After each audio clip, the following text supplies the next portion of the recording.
Joining me today is Ray Buckley, who is the chairman of the New Hampshire Democratic Party.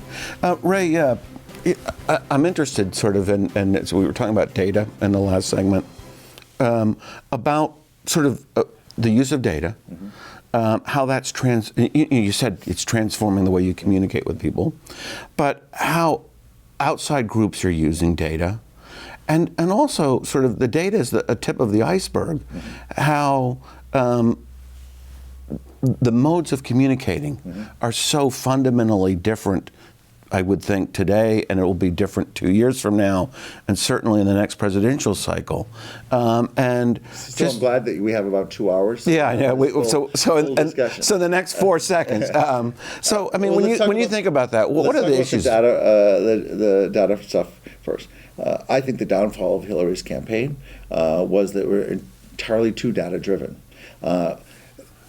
We are the only state, New Hampshire is the only state that was a battleground state where we actually went out and talked to the voters. Because we had all that data that we were talking about all the demographic information. So they took the polling, placed it on top of that, said, oh, this person's going to vote for Hillary. Nobody ever actually talked to that person to see if they were going to vote for Hillary. Or to see even if they were going to vote. Well, we pulled them out to vote. Okay. But it looks like we may have pulled out Trump supporters in a lot of those other states because they had voted for Obama. They had a certain demographic background that you would have expected, but nobody had that conversation. In New Hampshire, we didn't do that. We were, as I said, the only battleground state. And the reason was because we had that critically important U.S. Senate race. And at the time when we were planning all this out, in the early part of the summer, I was like, great if Hillary wins New Hampshire overwhelmingly, but if Kelly Ayotte's reelected, we still had a bad year. So I don't want to pull anybody out to vote that's voting for Hillary but voting for Kelly. So that every single voter had to be ID'd as being a Hillary supporter and a Maggie supporter.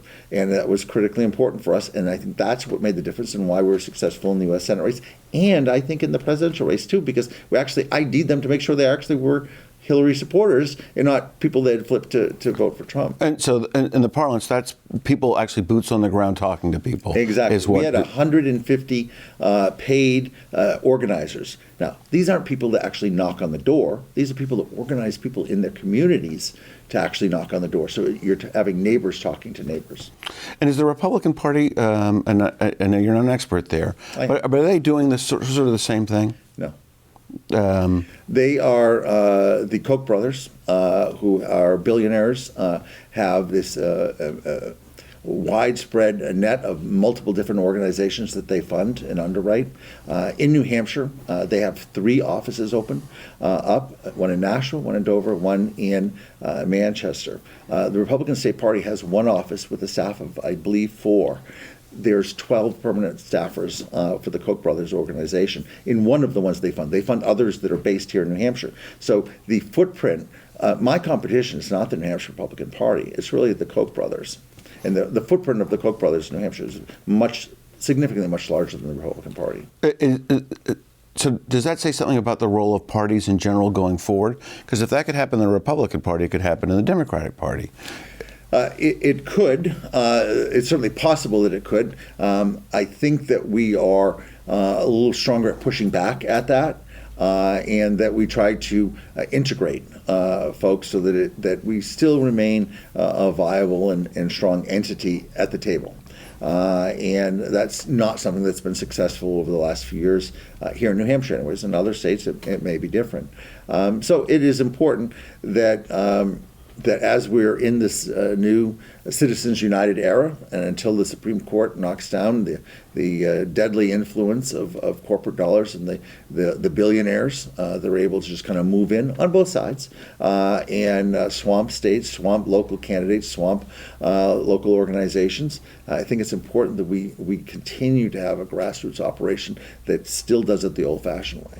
And is that where we're going to probably see in the next election much more outside money coming in, and then the counterpoint will be the grassroots, at least from the Democratic side? Well, I'll point to 2014. In 2014, it should have been a really bad year for New Hampshire Democrats, but Maggie Hassan was running for re-election as governor. she was outspent 2-1. The amount of outside money came in. The amount of money that came in against Annie Kuster in the 2nd Congressional District. It was the #1 congressional district in the country where Koch brothers invested millions of dollars in attack ads on her. And Jeanne Shaheen, there'd only been one Democrat ever reelected to the U.S. Senate in New Hampshire history. So a lot of history was running against us, but in fact, Annie Kuster was successful, Maggie Hassan was successful, and Jeanne Shaheen was successful. And we looked at it, it's like, why did that happen? And it wasn't uniform across the state where every single community had a larger turnout than previous. It was community by community. And what was the dynamic in that community? It was the strong local committee. So to me, the answer to the billionaires, whether it's the left or the right, is to have strong local political parties that can actually communicate to their neighbors. So it doesn't matter if the money's coming in from California or from New York or wherever else, that you've got local people determining the elections. Well, Ray, thanks so much for joining us. We're out of time. And thank you for joining us for this edition of Capital Connections, your weekly access to politics and policy along the I-89 and 981 corridors and how it impacts your life in our region. If you've got an idea for a future show or a comment, why don't you send me an email? But in the meantime, stay tuned next week for another edition of Capital Connections.